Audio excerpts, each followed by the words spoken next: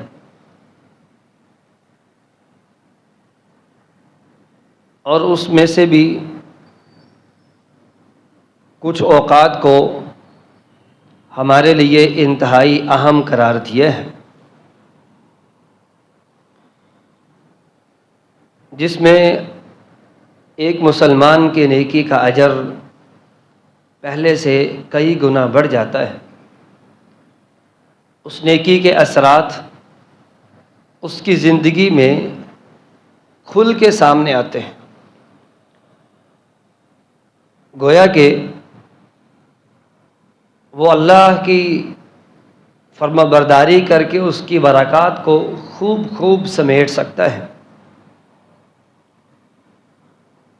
یہ سب اس لیے ہے کہ وہ شخص جو اللہ کی رحمت کا طلبگار ہے،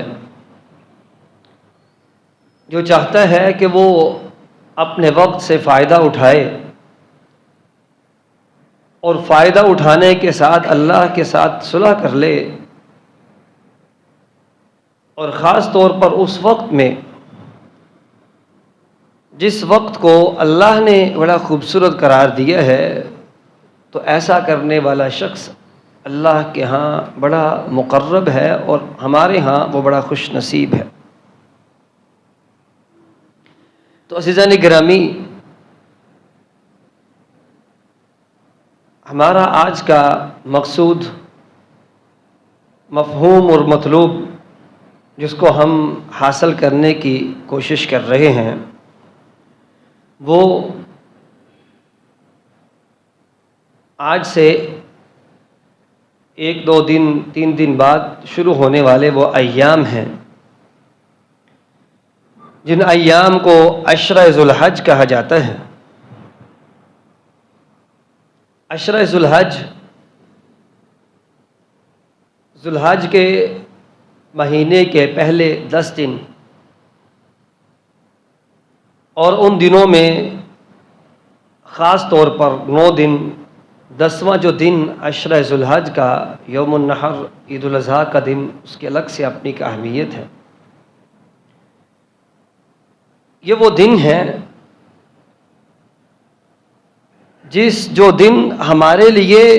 اس لیے اہم ہے کہ یہ فائدہ اٹھانے کے دن ہے، یہ سیزن کے دن ہے، اللہ کے قریب ہونے کے دن ہے۔ اور عزیزان گرامی،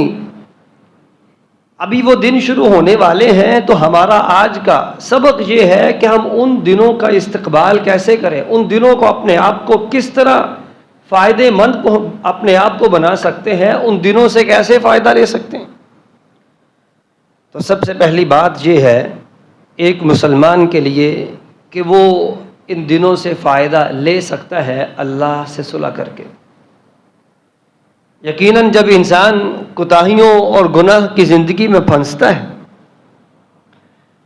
اگر ہم اپنے ماحول کو دیکھیں تو جس کی نافرمانی کر رہے ہوتے ہیں، نافرمانی کرنے کے نتیجے میں جو تعلقات کی جو اس کی جو مضبوطی ہے وہ کمزور پڑ جاتی ہے، بہترین تعلقات بھی وہ خراب ہونا شروع ہو جاتے ہیں۔ تو ایک انسان جو گناہوں میں پڑا ہوا ہے اس کے تعلقات بھی اللہ سے خراب ہو جاتے ہیں جب وہ گناہوں میں پڑا رہتا ہے۔ تو عزیزان گرامی یہ بات طے شدہ ہے، یہ جو دن آنے والے ہیں یہ اللہ سے توبہ کرنے، اس سے رجوع کرنے، اس کے ساتھ بات چیت کرنے، اپنے گناہوں کو اس کے سامنے رکھ کر اپنے آپ کو اللہ کے سامنے پیش کرنے کے دن ہیں۔ اس لیے اللہ فرماتے ہیں وَتُوبُوا إِلَى اللَّهِ جَمِيعًا أَيُّهَا الْمُؤْمِنُونَ لَعَلَّكُمْ تُفْلِحُونَ۔ اے اللہ کے بندو، ایھا المؤمنون، اے مومنو، تمہیں اس بات کی طرف ضرور سوچنا پڑے گا، اس بات کی طرف رہنمائی لینی ہوگی کہ تم سب کے سب ایھا المؤمنون جميعا وتوبوا الى اللہ جميعا ایھا المؤمنون، تم سب کے سب بحیثیت فرد بھی بحیثیت جماعت بھی تم سب کے سب اللہ کے سامنے جھک جاؤ اور اللہ سے صلح کر لو، اسی میں تمہاری کامیابی ہے اور کامرانی کا راز اسی میں چھپا ہوا ہے۔ اور عزیزان گرامی، اگر ایک مسلمان اس کو اس بات کا احساس ہو چلے کہ گناہ ہو چکا ہے، اور گناہ جب ہو چکا ہے، زندگی میں گناہ بہت سے ہو چکے ہیں، تو یہ بات طے ہے کہ انسان اپنی زندگی میں گناہ کرنے کے بعد توبہ میں جو تاخیر کرتا ہے، یہ تاخیری حربے شیاطین کی طرف سے، وہ اس لیے ہے کہ انسان اپنے پھر گناہوں کو بھولتا ہے اور نئی زندگی سے پھر آغاز لے لیتا ہے۔ اس لیے وَيُسَارِعُونَ فِي الْخَيْرَاتِ، نیکی کے کاموں میں آگے سے آگے بڑھنا چاہیے۔ اور وَأُولَئِكَ مِنَ الصَّالِحِينَ، یہی وہ طریقہ کار ہے جو اللہ کے بندوں کا ہے، صالحین کا طریقہ ہے۔ اور عزیزان گرامی، گناہ سے توبہ اس لیے بھی بہت ضروری ہے، اور فوری توبہ ضروری ہے، اس لیے کہ انسان کو معلوم نہیں ہے کہ وہ کب اللہ کے پاس پہنچ جائے۔ وہ گناہ کرتا ہے، اس کو توبہ کی توفیق ملے نہ ملے اس کو معلوم نہیں ہے۔ تاخیری حربوں کو استعمال کرے گا، آگے سے آگے بڑھتا چلا جائے گا تو رزلٹ یہ نکلے گا، ممکن ہے کہ توبہ کی توفیق نہ ملے، وہ اللہ تعالیٰ اسے محفوظ فرمائے، وہ گناہوں کی پاداش میں کہاں سے کہاں چلا جائے۔ اس لیے گناہ ہو اس کے لیے انسان کو توبہ فوری کر لینی چاہیے، اللہ کو فوری منا لینا چاہیے۔ لیکن اگر کچھ ایسے دن اللہ دے رہے ہوں اور وہ بندے سے کہہ رہے ہوں اللہ کے بندو یہ وہ دن ہیں جو مجھے منانے کے ہیں، تو پھر ان دنوں کو انسان کو ضرور استعمال کرنا چاہیے۔ اور دوسری بات یہ ہے کہ ایک مسلمان کو گناہ سے توبہ فوری اس لیے بھی کر لینی چاہیے، ایک گناہ دوسرے گناہ کو لے کے آتا ہے۔ انسان نے گناہ کیا، اس کو فکر نہ رہی، اور وہ گناہ کی سنگینی اس کے دماغ پر وہ بوجھ بن کر نہ رہی، بلکہ اس نے اس کو نارمل لیا اور اپنی زندگی کو چلاتا رہا۔ عزیزان گرامی، اس کا رزلٹ یہ نکلتا ہے کہ انسان پھر اگلا گناہ اسی فلو میں کر جاتا ہے۔ وہ گناہ ہوا، اس کی بھی پرواہ نہ ہوئی، بے خیالی، لا شعوری، آگے چلے، اور پھر گناہ ہوا۔ یعنی ایک گناہ دوسرے گناہ کو لے کے آتا ہے۔ اگر گناہ ہو گیا ہے، کوئی غلطی اور کوتاہی سرزد ہوگی ہے، تو انسان کو چاہیے وہ فوری طور پر رجوع اللہ، اللہ سے بات چیت کرنا شروع کر لے۔ کم از کم گناہ کے بعد جو اگلا مرحلہ اس کی زندگی میں آیا تھا، اللہ کی طرف رجوع کرنے والا، اللہ سے بات کرنے والا، اپنے آپ کو اللہ کے سامنے گرانے اور بچھانے اور رلانے والا جو مرحلہ آیا تھا، یہ وہ مرحلہ ہے جو اس کو مزید گناہوں سے کم از کم کچھ نہ کچھ تو روکنے کے لیے مود و معاون ثابت ہوگا۔ عزیزان گرامی، اس لیے ایک مسلمان کو چاہیے کہ وہ جو نیکیوں کے موسم آ رہے ہیں، نیکیوں کے سیزن آ رہے ہیں، ان سیزن کی طرف متوجہ رہے۔ کامیاب وہی ہے جو سیزن سے پہلے اپنی تیاری کرتا ہے، ہر اعتبار سے اپنی تیاری کرتا ہے، اور سیزن سے بھرپور فائدہ لیتا ہے، یہی کامیاب ہے، یہی کامیابی کی علامت ہے۔ تو عزیزان گرامی، یہ وہ سیزن ہے جس سے ہم نے فائدہ لینا ہے، جس کے لیے کوئی اضافی انویسٹمنٹ کرنے کی ضرورت نہیں ہے، کچھ کرنے کی ضرورت نہیں سوائے اپنے آپ کو سمجھانے کی اور بتانے کی، اپنے آپ کو اس بات کی طرف لانے کی کہ اللہ کے بندے، اللہ کی طرف سے بلاوا آ رہا ہے، اللہ خود کہہ رہے ہیں یہ میرے دن ہے، یہ میرے دن ہے، ان میں اللہ کو منا لو، یہ اللہ کے دن ہے، اللہ خود اس بات کی دعوت دے رہے ہیں۔ اور عزیزان گرامی، ایک مسلمان کو ان دنوں سے فائدہ لینا چاہیے، اس لیے کہ ایک انسان کی وہ تاریک رات جو انسان اپنے دل کو اندھیروں میں ڈوبنے کے لیے چھوڑ دیتا ہے، وہ انسان کا دل اندھیروں میں ڈوبا اور ایسا پھر وقت آتا ہے کہ اس کا دل سیاہ ہوتا ہے، تو یاد رکھیے یہ وہ دن ہے جن دنوں میں انسان اپنے دل کو سفید اور چاند کی طرح روشن کر سکتا ہے، اللہ کو منا کر، اس سے صلح کر کے، اپنے سیاہ دل کو اس کے سامنے پیش کر کے۔ عزیزان گرامی، دوسرا کام جو کرنے کا ہے وہ ہے ان ایام کو بھرپور اس سے فائدہ لینے کا عزم کرنا، عزم بالجزم ہو، انسان سوچ کے رکھے کہ ہاں میں نے یہ کام کرنا ہے، اس کو انتظار رہے کہ اب ذوالحج کا چاند کب نظر آ رہا ہے، اس نظریے اور اس ناحیے سے، اس سوچ کے ساتھ کہ چاند نظر آنے والا ہے، اب چاند نظر آ گیا ہے، اب میرا کام شروع ہو چکا ہے، اس پختہ عہد اور پختہ نظریے اور اس پختہ عزم کے ساتھ اللہ کے ساتھ جڑ جائیے، یقین کیجیے اللہ کا وعدہ ہے والذین جاہدوا فینا لنہدینہم سبلنا وان اللہ لمع المحسنین۔ اللہ فرماتے ہیں اللہ کے بندو، جو بھی شخص اپنے آپ میں ارادہ باندھ کر نکل پڑتا ہے، لنہدینہم سبلنا، اللہ فرماتے ہیں ضرور بھی ضرور، یہ جو نون مشدد ہے اس کا معنی ہوتا ہے ضرور، لازمی طور پر ہم اس کو رستہ فراہم کریں گے۔ وَإِنَّ اللَّهَ لَمَعَ الْمُحْسِنِينَ، اللہ فرماتے ہیں میں اس نیکی کرنے والے کے ساتھ ہوں جو بندہ نیکی کی راہ پر نکل پڑتا ہے۔ اب میں کہوں نا ہمارا اللہ ہمارے ساتھ ہے، ہم کہیں گے ہم اللہ کے بندے، ہم اس کے غلام ہیں، ہم اس کے غلام ہیں، لیکن اللہ کہے میں فلاں بندے کے ساتھ ہوں، اصل کمال کی بات تو یہ ہے نا، اللہ کہے کہ میں فلاں بندے کے ساتھ ہوں، تو اللہ نے اس کا طریقہ بتا دیا۔ اب ظاہر بات کو فرشتہ تو آنے والا نہیں جو آ کے ہمیں ہلا کے بتایا کہ اللہ آپ کے ساتھ ہے، اس کا اللہ نے طریقہ بتا دیا، ہمیں اس کی علامت اور نشانی بتا دی ہے کہ اللہ کس کے ساتھ ہے، جو بندہ نیکی کا ارادہ باندھ کر پختہ عزم کے ساتھ اور اپنے گناہوں پر پشیمانی اور اپنے گناہوں کو رب کے سامنے رکھ کر اس سے توبہ کرتے ہوئے نیکی کے راستے پہ چل نکلتا ہے، اللہ فرماتے میں اس کے ساتھ ہوں۔ اس کی اس سے بڑی مثال کیا ہو سکتی ہے؟ وہ آدمی جس نے 100 بندوں کا قتل کیا تھا، آپ نے وہ واقعہ کئی ایک دفعہ سن رکھا ہے۔ قتل کرنے کے بعد کیا ہوا؟ کیا تھا اس کے پاس؟ کون سی وہ نیکی تھی کہ اللہ نے اس کو جنت کا داخلہ دے دیا، زمین اس کے لیے سگڑ گئی جنت کی طرف جانے والی؟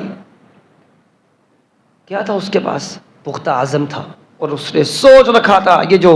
میں اللہ کے لیے اب توبہ کر چکا ہوں، اب نیکی کے راستے پہ نکل پڑا ہوں۔ اللہ واقعہ اس کے ساتھ تھے نہ؟ پھر یقین کریں اس سے بڑی مثال کیا ہے، اس سے بڑا ظلم کیا ہے؟ ایک نہیں، اللہ فرماتے ہیں جس نے ایک جان کو قتل کیا فَكَأَنَّمَا أَحْيَا النَّاسَ جَمِيعًا، اس نے پوری انسانیت کو قتل کر دیا۔ یہ تو 100 بندوں کو قتل کر کے نکلا تھا۔ کیا تھا اس کے پاس؟ عزم بالجزم تھا۔ ایک مسلمان کے پاس عزم بالجزم ہو تو پھر وہ ان ساری چیزوں کو لے کر آگے چلتا ہے۔ عزیزان گرامی، تیسرا کام، ابھی ہم بات کر رہے ہیں نیکی کو کرنے کی، نیکی کی اہمیت ہے، اس لیے ان دنوں میں نیکی کرنا اور زیادہ اہم ہو جاتا ہے۔ اس کے بعد ہم نے کہا اس نیکی کے کرنے کا عزم کر لیجئے۔ اب تیسری بات وہ اس سے ذرا مختلف ہے، وہ یہ ہے انسان اپنی زندگی میں نیکی کرتا ہے اللہ کی توفیق سے، لیکن اس کے ساتھ ساتھ جو تیسرا کام کرنے کا وہ یہ ہے کہ انسان گناہوں سے بچنے کی کوشش بھی کرے، گناہوں سے بچنے کی کوشش بھی کرے۔ یہ بھی انسان کے دل کو اجلا اور صاف ستھرا کر دیتے ہیں، کیونکہ یہ بات تو طے ہے نا، فرما برداری کرنے سے کیا ہوتا ہے؟ اللہ کی قربت ملتی، اللہ راضی ہوتے ہیں۔ اس کے ساتھ یہ بات بھی طے ہے، نافرمانی کرنے سے اللہ ناراض بھی ہوتے ہیں۔ اگر نیکی کی انسان کو برکتیں ملتی ہیں، نیکی کے اثرات انسان پر، اس کی زندگی کی خوبصورتی اس کو قلب مطمئنہ کی صورت میں ملتا ہے، تو یہ بات بھی طے ہے کہ اگر وہ گناہ کرے گا تو اس کے اثرات بھی اس کو ویسے ہی ملنے والے ہیں۔ برکتیں اگر نیکی کرنے سے آتی ہیں تو گناہ کرنے سے اللہ تعالیٰ نے محفوظ فرمائے وہ برکتیں اٹھ بھی جاتی ہیں۔ حضرت عبد القادر جیلانی رحمہ اللہ رحمتاً واسعہ، ان کا ایک قول ان کی طرف منسوب ہے، وہ فرماتے ہیں اگر 100 اونٹوں کی قطار ہو، لائن بنی ہو، 100 کے 100 پر ہی آدمی بیٹھے ہیں، سوار بیٹھے ہیں، سب سے آخری اونٹ پر بیٹھا ہوا شخص اگر بے نماز ہے تو اس کی نحوست کے اثرات وہ پہلے والے پر بھی آئیں گے جو سب سے پہلے اونٹ پر بیٹھا ہوا ہے۔ گویا کہ 99 یا 98 لوگ اس کے درمیان میں ہیں، ان پر تو اثرات ہوں گے، لیکن وہ سارے جب سب سے پہلے والا ہے 98 لوگوں کے گزرنے کے بعد بھی عبد القادر جیلانی رحمہ اللہ رحمتاً واسعہ وہ فرماتے اس شخص پر بھی آنے والے ہیں۔ تو اس لیے یاد رکھیے، نافرمانی گناہ کے اثرات انسانی زندگی پر آتے ہیں جیسے انسانی زندگی میں اس کی نیکی کے اثرات آتے ہیں۔ اس لیے گناہوں سے پرہیز، اس لیے کہ ان دنوں میں اگر گناہوں سے پرہیز کرنے کی کوشش کریں گے، اس لیے کہ یہ اللہ کے دن ہے، باقی دن بھی اللہ کے، لیکن اللہ نے اس کو خاص کہا یہ میرے دن ہے، تو انسان کو گناہ سے بچنا ذرا آسان ہو جاتا ہے۔ تو جب آسانی سے گناہوں سے بچا جا سکتا ہو تو پھر انسان کو ضرور بچنا چاہیے، اس کو پھر اس کاموں سے، ان کاموں سے جو اللہ کو ناراض کرتے اس سے ضرور پرہیز کرنا چاہیے، اس لیے کہ یہ کام کرنا بھی آسان لگ رہا ہے۔ تو عزیزان گرامی، اس کے ساتھ چوتھی بات جو کرنے کی ہے، ہمیں عشر ذو الحج کے اس کی فضیلت کو جاننا ہے، تاکہ اس کی فضیلت اور اہمیت کو جب جان لیں گے، اس کو ذہن نشین رکھیں گے، تو پھر ان ایام میں ایک مسلمان ان فضیلت کو، ان فضیلتوں کو حاصل کرنے کی کوشش بھی کرے گا۔ اور اس کی کوشش وہی ہے کہ انسان نیکیوں کو کرتا رہے، گناہوں سے بچتا رہے۔ جیسے ابھی ہم نے شروع میں 2 آیتیں پڑھی، والفجر وليال عشر، اللہ فرماتے ہیں کہ مجھے فجر کی قسم، یہ عشر ذو الحج مفسرین کے اقوال کے مطابق عشر ذو الحج کی قسم، عشر ذو الحج کے ان 10 دنوں کی قسم، حالانکہ اللہ کو قسم اٹھانے کی کیا ضرورت ہے؟ تو عزیزان گرامی، مفسرین کا فرمانا ہے کہ اللہ جس چیز کی قسم اٹھاتے ہیں اس کا مقصود یہ ہوتا ہے کہ اس چیز کی اہمیت کو انسانوں کے سامنے اجاگر کرنا ہوتا ہے۔ تو اللہ کو قسم اٹھانے کی ضرورت نہیں ہے، لیکن رب نے اگر اٹھائی تو اس کا مقصد یہ ہے کہ یہ 10 دن اللہ کے ہاں کتنے اہم ہیں کہ اللہ اس کی قسم اٹھا رہے ہیں۔ اور اس کے ساتھ یہ وہ دن ہیں جن کو اللہ نے ایام معدودات کہا، بالکل ویسے ہی ایام معدودات کہا جیسے اللہ نے رمضان کے مہینے کو کہا تھا۔ وہاں بھی ایام معدودات، چند گنتی کے گنے ہوئے دن ہیں، وہ 1 سے شروع کریں 29 30 تک انسان اس کو گنتا ہی چلا جاتا ہے کہ وہ ختم ہو جاتے ہیں۔ جیسے ان ایام کو ایام معدودات کہا رب نے، ایسے ہی اللہ نے ان کو بھی ایام معدودات کہہ کر انسان کو یہ احساس دلایا کہ اللہ کے بندو ان ایام کو ضائع نہ کیجیے گا، بلکہ اللہ کو یاد کرتا رہے گا۔ اور پھر رسول اللہ صلی اللہ علیہ وسلم سے جب پوچھا گیا تو رسول اللہ صلی اللہ علیہ وسلم نے کیا فرمایا؟ آپ نے فرمایا افضل ایام الدنیا، دنیا کے افضل ترین دن اگر کوئی عشرہ ہے تو وہ عشرہ ذو الحج ہے، اگر کوئی 10 دن ہے تو وہ یہ 10 دن ہے، اگر انسان ان سے فائدہ لے لے تو لے لے، اب اس کے نصیب کی بات ہے کہ کون اس سے فائدہ لیتا ہے۔ اور اسی طرح پیارے رسول صلی اللہ علیہ وسلم نے جب یہ فرمایا کہ ان ایام میں کی گئی نیکی وہ دیگر ایام میں کی گئی نیکیوں سے کہیں افضل۔ آپ سے پوچھا کہ اللہ کے نبی جہاد فی سبیل اللہ بھی؟ آپ نے کہا وللجہاد فی سبیل اللہ، ہاں اللہ کے ہاں جہاد کیا جانا دوسرے دنوں میں اور ان ایام میں جو عمل کیے جائیں گے وہ جہاد سے بھی افضل۔ ہاں الا خرج بنفسه وماله، مگر وہ شخص جو اپنی جان کے ساتھ اپنے مال کے ساتھ جہاد کے لیے نکلا، اس نے اپنا مال بھی اللہ کے راستے میں قربان کر دیا، اپنی جان بھی اللہ کے راستے میں قربان کر دی، وہ بندہ تو افضل ہو سکتا ہے، ورنہ ان ایام میں کیے جانے والے اعمال اور ان کو کرنے والا شخص یہ سب سے افضل ہے۔ اور عزیزان گرامی، اس میں ان دنوں میں خاص طور پر جو ایام شامل ہیں، ان ایام میں ایک دن جس کو یوم عرفہ کہا جاتا ہے، 9 ذو الحج کا دن، 9 ذو الحج، اس دن کو یوم عرفہ کہا جاتا ہے۔ عرب میں اس کا نام ہی یوم عرفہ تھا، اس لیے کہ حاجی اس دن عرفات کے میدان میں اکٹھے ہوتے ہیں۔ تو عرفات کے میدان میں جس دن حاجی اکٹھے ہوں، یوم عرفہ 9 ذو الحج، یہ دن یہ سب سے اہم ان دنوں میں اس لیے بھی کہ اس دن میں اللہ کی رحمت کا سمندر ٹھاٹھے مار رہا ہے، ان لوگوں کے لیے بھی جو عرفات میں ہیں، ان لوگوں کے لیے بھی جو عرفات سے باہر پوری دنیا میں مسلمان ہیں۔ اور عزیزان گرامی، ان ایام میں کرنے کے کام میں خاص طور پر جتنی بھی عبادات ہیں، ان ساری عبادات کو ان ایام میں اکٹھا کرنا چاہیے۔ نمازیں جو فرائض ہیں وہ تو پڑھنی ہے، نوافل کا اہتمام کرنا چاہیے، اور صدقہ خیرات جو عمومی زندگی میں ہم کرتے ہیں اس کو کرنا چاہیے، اس کے لیے قربانی، یہ سب سے اس وقت خوبصورت صدقہ ہے ایک مسلمان اللہ کے حضور پیش کرتا ہے، اور یہ قربانی اللہ کی طرف سے نعمت ہے۔ اگر اللہ کسی کو توفیق دیں وہ پیچھے نہیں ہٹتا، اللہ کی طرف سے اس سے بڑی نعمت کوئی نہیں ہے۔ اور ان ایام میں جو کیے جانے والے اعمال ہیں ان میں روزہ رکھنا، آپ صلی اللہ علیہ وسلم باقی ایام میں باقی مہینوں میں روزہ رکھتے، لیکن اگر کوئی عشرہ جس میں آپ صلی اللہ علیہ وسلم زیادہ روزے رکھا کرتے تھے تو وہ یہی عشرہ ذو الحج ہے۔ خاص طور پر 9 ذو الحج کا روزہ یکفر السنۃ الماضیہ والباقیہ، رسول اللہ صلی اللہ علیہ وسلم فرماتے ہیں یہ وہ دن ہے جس دن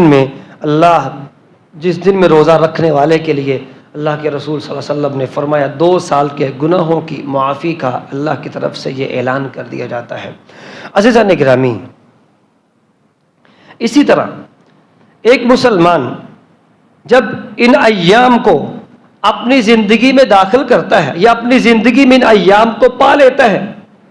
تو اس کو ان ایام سے فائدہ لینا چاہیے، اس سے پہلے کہ دیر ہو جائے، اس سے پہلے کہ ہماری جو زندگی کی ڈور ہے وہ کٹ جائے، ہماری امیدوں اور ہمارے مستقبل کے پلان میں ہماری موت حائل ہو جائے، ہم اللہ کے پاس پہنچ جائیں، یا وہ دن یہ گزر جائیں اور ہم ان دنوں کو گنتے گنتے ہی ان کو گزار دیں، اور جب یہ دن گزر جائیں پھر شاید کہ ہمیں پھر بھی احساس نہ ہو ہم نے کتنا بڑا جو ایک اہمیت کا عمل تھا، کتنی بڑی متاع تھی جو ہم ضائع کر بیٹھے ہیں۔ اس لیے عزیزان گرامی، ان دنوں کو خصوصی اہمیت کے ساتھ اپنی زندگی میں ان کو شامل کیجئے، اللہ کرے ہم ایسا کر سکیں۔ یہ 1-2 دن کے بعد سوموار یا منگل کو یا ان دنوں میں یہ شروع ہونے والے دن یکم ذو الحج سے ان ایام کو خصوصی اہمیت دیجئے، اپنے وقت کو اس طریقے سے مینیج کیجئے کہ اس میں وہ ساری کی ساری چیزیں شامل ہوں جو اللہ کا مطلوب ہیں، اس میں دعائیں بھی ہوں، اس میں صبح و شام کے اذکار بھی ہوں، اس میں اللہ کا ذکر بھی ہو، اس میں تکبیرات بھی ہوں۔ جس دن تکبیرات کی اہمیت اللہ نے خاص طور پر ان ایام میں بیان کی، وَيَذْكُرُ اسْمَ اللَّهِ فِي أَيَّامٍ مَّعْدُودَاتٍ، ان ایام معدودات میں اللہ کا ذکر کرتے ہی رہیں۔ اور یہ سنت جو رسول اللہ صلی اللہ علیہ وسلم کی سنت تھی، صحابہ کرام بازاروں میں اور دیگر جگہوں پر جا کر اونچی آواز سے پڑھتے تاکہ لوگ ہماری تکبیرات کے ساتھ اپنی تکبیرات کو شامل کر دیں۔ عزیزان گرامی، یہ سنت ہمارے ہاں بالکل معدوم ہو چکی، بالکل نہ ہونے کے برابر ہے، اس لیے تکبیرات کا اہتمام کرتے رہیں۔ مسلسل 10 دنوں میں، ان 10 دنوں میں، اس عشرے میں تکبیرات کا اللہ کی بڑائی اور اس کی کبریائی کا آوازہ اس کی تکبیرات کے ساتھ بلند کرتے رہیں۔ انشاءاللہ اللہ کے فرشتے ہیں اس کو لکھیں گے، اللہ کے پاس پہنچائیں گے، اللہ تعالیٰ اس کو براہ راست دیکھیں گے۔ اللہ کی تکبیرات کو بلند کرنا انشاءاللہ ہماری بلندی کے اور درجات کی بلندی کا سبب ہوگا۔ اللہ کرے ہم ایسا کر سکیں۔ السلام علیکم۔